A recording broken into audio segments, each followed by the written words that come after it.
President Biden, you're going to back a waiver of the at the WTO. Are you going to back that? Is the U.S. government? Yes, I'm going to talk about that later today. Yes. Bowing to pressure from fellow Democrats and 100 other countries, President Joe Biden on Wednesday threw his support behind a proposed World Trade Organization waiver for COVID-19 vaccines, a potentially major shift in the pandemic fight, which would boost the global vaccine supply but anger the powerful U.S. pharmaceutical industry.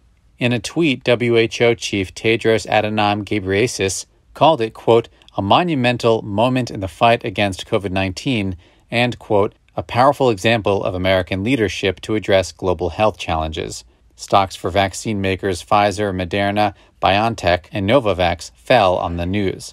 The United States and several other countries had previously blocked negotiations at the WTO about the waiver proposal led by India and South Africa aimed at helping developing countries to produce COVID-19 vaccines using the IP of pharmaceutical companies.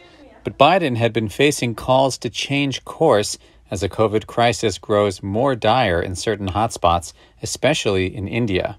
Biden's chief trade negotiator, U.S. Trade Representative Katherine Tai, said the proposed measure would temporarily waive certain patent rights to help countries respond to the COVID-19 pandemic. This is a global health crisis, Tai wrote, and, quote, the extraordinary circumstances of the COVID-19 pandemic call for extraordinary measures. The administration believes strongly in intellectual property protections, but in service of ending this pandemic, supports the waiver of those protections for COVID-19 vaccines.